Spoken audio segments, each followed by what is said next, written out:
I wish that I could carry your soul to the light. Bonjour et bienvenue à notre chaîne Lighting Vision. Comme vous le savez, nous avons eu avec nous Mother pendant 2 ans qui nous a généreusement offert toute cette panoplie de conseils si sages. Bonjour Mother. Bonjour Nathalie. Donc vous repartez, vous quittez le Canada très bientôt, donc on ne tournera plus de vidéos au Canada. Qu'est-ce que vous avez pu accomplir ici au Canada, autre que de nous avoir si généreusement offert toutes ces vidéos pour nous aider à évoluer? Qu'est-ce que vous, de votre côté, vous avez réalisé? Je me suis réalisé quelque chose en premier. Avant de parler de réaliser, je dirais, je me suis réalisé que je m'étais intuitivement dirigée vers le continent canadien, nord-américain, le Canada, il y a 3 ans, après avoir fait un assez long périple d'au moins une vingtaine d'années en Europe, en Afrique du Nord, en partie. Je me suis réalisée, maintenant que je suis à la fin de ma phase canadienne, que ces 2 phases sont succédées. C'est-à-dire que ma phase en Europe pendant 20 ans concernait une guidance plus individuelle. Je m'occupais d'une forme de développement spirituel en même temps individuel, c'était des groupes avec un certain nombre de personnes, mais avec l'idée quand même au centre d'un travail de groupe, où les individus bénéficiaient des introspections et des efforts des autres. Ensuite, j'ai quitté cette démarche il y a 3 ans pour venir au Canada et je me suis réalisé que le Canada m'a permis de faire le point sur ces 20 ans ou 25 ans. Et en même temps, ici au Canada, j'ai développé à l'intérieur de moi-même encore plus profondément cette notion de travail de groupe ou l'utilité pour un être humain d'évoluer au sein d'un ensemble, ce que j'appelle un groupe d'âmes. Donc un groupe d'individus qui, avant de se réincarner, sont engagés mutuellement pour se donner du soutien une fois sur la Terre, dans leur développement en tant qu'individu. J'ai vu l'utilité de ce soutien mutuel. Il y a un groupe que j'ai aidé à former pendant, je dirais, donc maintenant plus que 25 ans. Et je me réalise, pour que ce groupe continue à croître et puisse vraiment donner ses preuves, il faut que je me retire. Si je continue à me mêler, entre guillemets, à leurs affaires, de manière trop active, trop près, ils ne peuvent pas devenir adultes et apprendre à marcher et passer par toutes les maladies d'enfance en tant que groupe. C'est pourquoi je vois l'utilité de me retirer, de poursuivre mon chemin en tant qu'individu à moi, ce qui ne veut pas dire que je deviens égoïstement, que je me retire dans mon coin pour m'occuper que de moi-même. Mais l'idée de m'occuper des choses plus largement de moi-même, cette idée va se concrétiser ou se réaliser beaucoup plus dans l'invisible que dans le visible, en tout cas pour l'instant je dirais, parce que c'est ça que je vois devant moi. Et pourtant c'est bien réel. Mais je constate que des individus qui peuvent bénéficier des efforts en tant que groupe, sans être un clan, donc tout en restant ouvert à ce que d'autres les rejoignent ou des collaborations avec d'autres. Des individus dans un groupe ont maintenant la possibilité de donner leurs preuves et de croître et de montrer ce que ces individus, ce qu'ils ont compris de tout ce que j'ai expliqué et tout ce que j'ai écrit. Oui, Mother, vous avez écrit un assez grand nombre de livres. Est-ce qu'un jour on pourra les publier, vous croyez? Parce que moi j'en ai lu plusieurs, ce sont tous de vraies mines d'or. Est-ce que vous pensez qu'on pourra les publier? Bon, certains d'entre eux, certainement, dans l'avenir, bon, pourvu que je ne quitte pas la Terre demain, disons si j'ai encore 20 ou 30 ans, probablement il y a encore un moment où certains individus sont mûrs de lire ce genre de choses. Je dois dire d'office, je présume que ce n'est pas pour le grand public, parce que le sujet que je traite, c'est vraiment le développement de l'individu de manière assez pointue. Donc quelqu'un qui fait vraiment de son développement le centre de sa vie.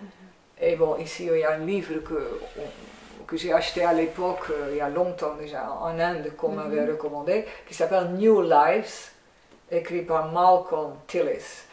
Et ça, c'est un exemple des individus qui, à un certain moment dans leur vie, étaient sur un palier et ne trouvaient plus suffisamment de satisfaction ou de sens dans la vie qu'ils menaient, la vie un peu de tout le monde, on peut dire, et qui, chacun à sa façon, ont mis les pieds sur le chemin spirituel, la plupart du temps dans ce livre, en s'adressant à des mouvements spirituels ou des guides, là, surtout en Orient.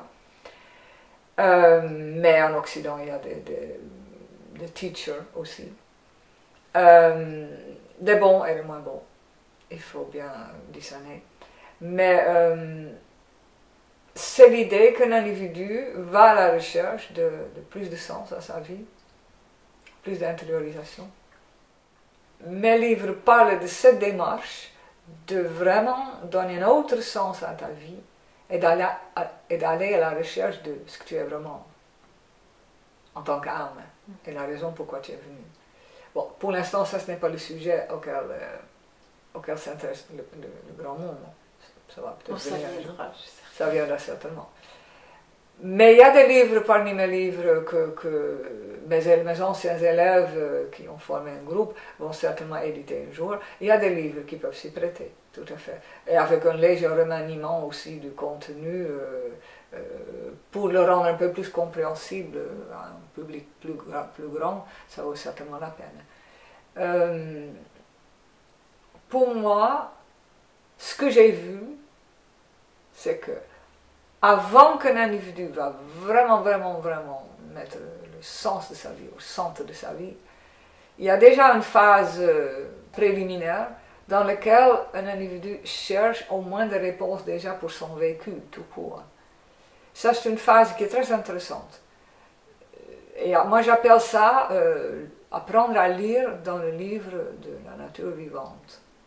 Peut-être on peut dire que pour le grand public, ça sera déjà un sujet important. Je ne sais pas si à l'avenir je vais encore écrire un livre là-dessus ou m'en occuper. Ça, comme un fil rouge, ça traverse tous mes livres, sous toutes sortes de formes. Mais je dirais de manière beaucoup plus concise, je dirais que ça sera important pour une grande majorité des êtres humains. Avant vraiment d'en faire la quête de ta vie au quotidien, de manière pointue, juste commencer à te poser des questions sur ton vécu et voir ton vécu dans un cadre beaucoup plus large, ton développement en tant qu'âme, et comprendre pourquoi tu as tel patron, pourquoi tu as tel mari, pourquoi ton fils pose problème, pourquoi ta fille ne veut jamais. Ça, c'est déjà un énorme pas pour un individu à l'heure actuelle. Ne pas juger au premier degré, aller voir un psychologue, le médecin, courir derrière les événements, ça ne résout rien. Tu as le même problème 5 ans plus tard, un grand conflit 10 ans plus tard, on ne se parle plus. Éviter ça et voir les difficultés de la vie plus comme des défis, comme des vrais problèmes. Ça, c'est pour moi, je dirais, un prochain pas pour un plus grand nombre des êtres humains auquel j'aspire, je dirais. Si tu as chaque fois un accident de voiture, pour la énième fois tu casses un bras, ou tu as la tête avec un bandage autour, ben, cherche un peu plus loin, ça sera idéal. Bien sûr, le médecin aimerait bien que tu reviennes chaque fois chez lui, il a du pain sur la planche, mais je ne suis pas sûre que c'est vraiment l'idéal. Donc si on me demande, voilà, quel est mon chagrin, ben que l'humanité a un peu tendance, clopin-clopant, de prendre les choses au premier degré, et tous les bobos, on va soigner purement à l'extérieur, sans se poser trop de questions. Je commencerai à me poser plus de questions, je crois. Peut-être le coronavirus nous aide, parce que là, je ne sais pas ce que ça va donner. L'humanité est très astucieuse quand même. Elle trouve toujours une porte de sortie, un compromis quelconque qui semble marcher pour un certain temps. C'est un peu ça son fonctionnement, jusqu'au prochain conflit. Mais parce que ça peut prendre 10 ou 20 ans, on ne sait pas quand ça sera. Les catastrophes naturelles qui... Ça, c'est encore une autre question. Le coronavirus a banni toutes les catastrophes naturelles. Je ne sais pas s'il n'y en a plus ou si on n'en parle plus. Mais c'est vrai, la Terre certainement se manifeste, mais là aussi, elle prend son temps, elle semble prendre son temps. Mais inéluctablement, on peut dire. Je dirais quand même, il y a une mission pour ceux qui sont éveillés, plus éveillés spirituellement dans ce monde.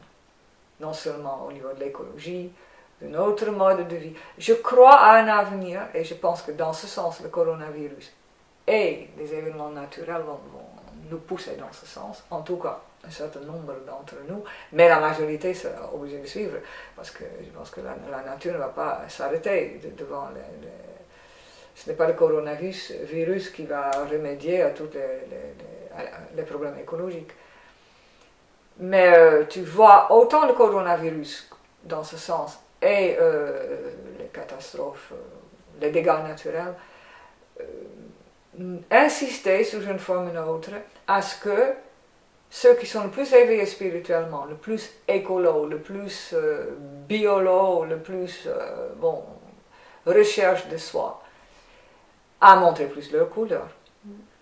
Parce que c'est ça qui manque, je dirais. Récemment, j'ai dit à un monsieur qui en était peu malade, j'ai dit, oui, monsieur, je pense que le coronavirus n'est pas tellement là pour les matérialistes, parce que pour eux, de toute façon, le monde est plat, et s'ils ont un bobo, ils vont au médecin, et ça s'arrête là pour eux. J'ai dit, mais tous ces gens avec des idéaux écologiques, spirituels, alternatifs, qui mangent encore régulièrement dans l'autre monde de leurs concurrents, ils combattent le système en place, ils trouvent que plein de choses sont nulles, mais ils picorent allègrement dans la gamelle de ces soi-disant matérialistes, là où ça les arrange. J'ai dit, mais c'est peut-être là où on doit changer quelque chose. Donc pour moi, le message du coronavirus, en premier, pour tous ces gens alternaux, sur les chemins alternatifs, qui peut-être font encore trop de compromis et de concessions dans leur vie et qui devraient témoigner de beaucoup plus de cohérence. Je veux dire, un matérialiste n'est pas incohérent. Je viens de dire, il voit le monde comme plat, purement matériel, il a un corps physique, s'il a un bobo, il va au médecin. Il ne voit aucune raison de changer ce genre de fonctionnement. Et pour moi, puisque Dieu lui laisse, pourquoi moi je changerais ça? Par contre, le coronavirus est venu me dire, moi, qu'est-ce que moi je fais? Est-ce que par peur, je vite me faire piquer? Ou je crois vraiment qu'il y a une autre intelligence dans cet univers qui a peut-être pour moi une autre solution, une meilleure solution? Ou est-ce que j'ai tellement peur pour la mort, ou pour la maladie, ou pour de perdre mon emploi? Je ne veux pas juger les gens, mais je confronte cet ensemble soi-disant écolo-alternatif, spirituel, au fait que peut-être nous devons faire un pas de plus sur notre voie et mieux incarner, concrétiser nos visions, nos idéaux, au lieu d'être un peu à cheval entre deux mondes. Je dirais déjà à ce niveau-là, purement physique, matériel, il y a des pas à faire. Parce que des personnes qui se disent très alternatives, mais dans des châteaux de maisons avec 2 voitures devant la porte, qui vivent la vie dont tout le monde rêve dans ce monde purement matérialiste. Si tu es sur un chemin alternatif et tu ne diminue pas ton train de vie, même la taille peut-être de ta maison. Et si tu as une grande maison, ben, tu invites d'autres là-dedans. Mais je veux dire qu'il y a quelque chose à changer. En premier, je pense, dans le camp alternatif. Parce que les alternatives font le plus d'amalgame. Ils peuvent vivre une vie pleinement matérielle, pleinement qui tourne autour de manger et de boire. Même si c'est bio, mais c'est manger et boire. Et les possessions. Ben, est-ce que ce camp, ce monde, ne doit pas changer quelque chose? Simplifier sa vie. Parce qu'une toilette sèche dans un palais, ça n'impressionne personne. Mais une toilette sèche, ou deux, dans une maison de taille plus modeste, ah, peut-être tu as plus de chance. Sauf si tu as une raison d'habiter grand, parce que tu ouvres ta maison à plein de gens. Mais ça, ce n'est qu'une chose. Je veux dire que le monde alternatif a plein de contradictions. Qui font qu'on n'est pas pris au sérieux par les autres. C'est comme mon père qui disait à l'époque, il disait, mais ce qui me frappe, il a dit, dans ce monde alternatif, c'est que souvent ce sont des gens qui vivent comme tout le monde. Hein. Ils ont les mêmes idéaux, au fond. Ils ont juste une prétention de plus. Le fait de ne pas être comme tout le monde.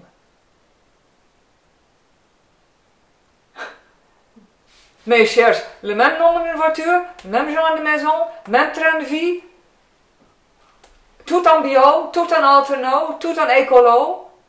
Mais c'est la même vie, purement matérialiste, qui tourne autour de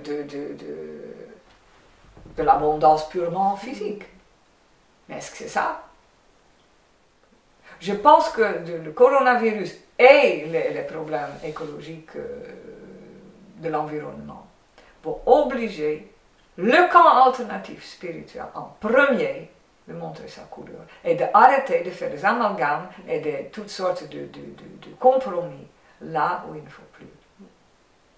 Pour que nous puissions donner un exemple au monde d'une vie vraiment saine, plus modeste, mais pleinement vécue parce qu'on a un idéal spirituel. Que Dieu m'entende. Ben bravo, je suis 100%. Oh, j'apprends encore tous les jours, mais je veux dire qu'il faut quand même se donner cet idéal. Merci, Mother. Donc, je ne pourrais pas exprimer à quel point, encore une fois, que je suis pleine de gratitude de vous avoir eu pendant ces 2 années. Et je tiens à vous remercier encore profondément. Donc, j'espère que vous avez vraiment apprécié. Seigneur. Pardon, merci Seigneur. Merci Seigneur. Oui.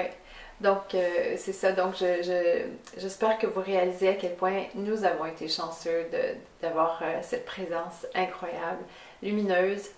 Et je ne saurais vous dire qui est exactement Mother, mais j'espère que vous avez une petite idée. Et donc, je vous souhaite une très belle journée et on se reverra peut-être bientôt. Alors, I wish that I could carry your soul to the light. I wish I could protect you from illusion and pride. I wish I could defend you with a sword in my hand. I wish that you would always be somebody's friend. I wish you would grow stronger and stronger each day. I wish your love for living would deepen on the way. I am just walking on the very same road, armed with a candle that lightens us both. I hope your confidence I'll never betray, and that the bliss of heaven may reach you someday.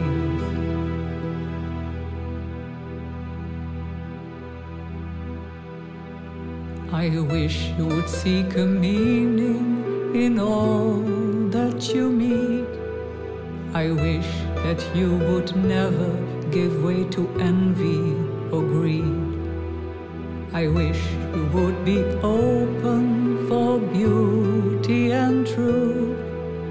I wish that you would always speak well and do good.